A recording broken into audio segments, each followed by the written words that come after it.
The state of gaming right now is pathetic. Constantly I've been seeing companies do questionable things that turn me away from giving new games a chance and just sticking to the ones I'm already familiar with playing. Nowadays, looking at new releases for games and not being excited for them in the slightest, keeping my attention towards older games that came out years ago instead of the newest bullshit that companies like Activision tries to shove down their throats like the neighborhood thought around the corner. Hey yo, pause.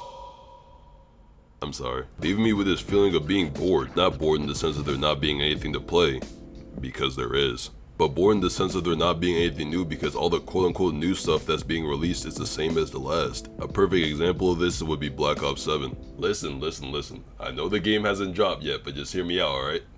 Alright. Black Ops 6 dropped 8 months ago in October of last year, and we're already getting a new Black Ops game in 2025 that will probably be the exact same as Advanced Warfare, Black Ops 3, or Infinite Warfare, since Black Ops 7 is taking place in the future. They could even pull a Black Ops 4 and give us a futuristic game that's boots on the ground that has the same setting but same gameplay as Black Ops 6, since they like to reuse stuff from their more recent games so much.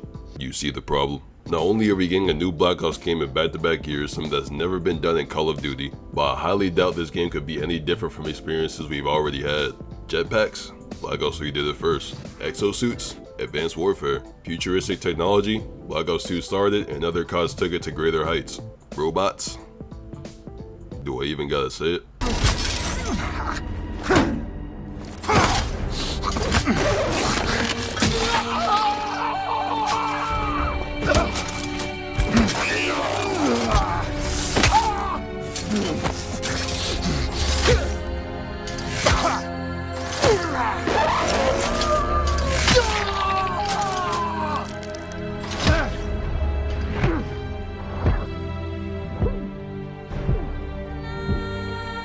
Jesus, bro, good fucking god. That shit was unsettling as a kid and it still is now. All the gimmicks I just named have been done by previous titles, so what can they really change besides movement and shooting mechanics that'll make the game feel fresh? Shit, I don't even know, bruh. And that goes for a lot of games in the industry. However, I don't even think they're trying to switch things up at all. Everyone wants to ride the same wave and push the next big battle royale, 5-on-5 hero shooter or open world experience on some GTA shit. They're not even realizing that no idea with a good execution would do big numbers. Games like Power World, Pizza Tower, or fucking Helldivers are all good examples of this. Especially Power World, the game is literally Ark Survival with Pokemon. It took two things that have already been done before and are still being done by the same companies that made them, put them together and made something that's completely brand new and a lot of people liked it. And I'm gonna keep it a buck. I ain't never played Power World a day in my life, but I can't argue with numbers and I can't argue with how many people liked it from what I've seen.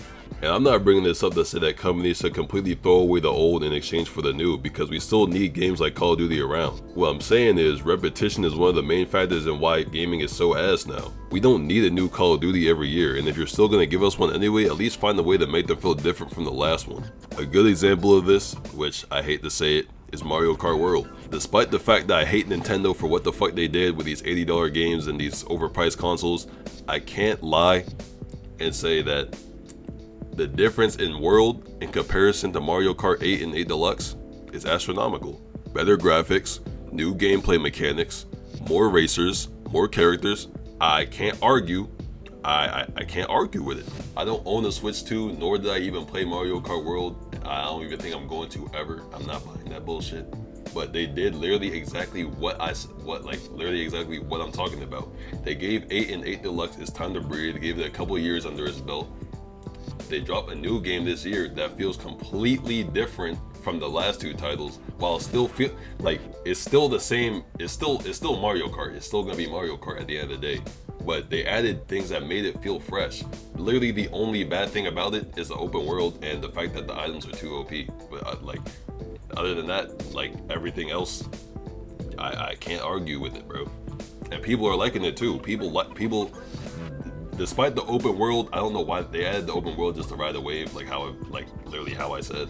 And items being OP, everyone else they like the game, bro. And this doesn't even go for just Call of Duty. We don't need any more games that are trying to be the next Valorant or Overwatch. We didn't even need a second Overwatch. We don't need any more Battle Royales. Fortnite isn't going anywhere, so stop trying. I don't even know why Warzone exists. We don't need any more 2Ks or Maddens. They're all the same thing every year. I don't understand why niggas waste their hard-earned cash to buy the same thing every year and complain about why their build isn't greening shit. I promise you we don't need any more cash grab Roblox anime games that require you to put in codes and spend real money for save slots and race rerolls just for you to look up on YouTube how to play the game in general. I can genuinely keep going. What we do need are real games with fresh ideas that aren't trying to be the next big thing. There's a reason why indie games are getting so much traction, is because they're trying something new while making it fun and not regurgitating the same slop that you've seen a million times with shitty mechanics. I'm not a game developer, so I don't know how hard it is to brainstorm gameplay loops that are addicting without sacrificing fun, but I do know it takes zero effort to release a game that's not a buggy piece of shit that's just as miserable to play as it is unfinished.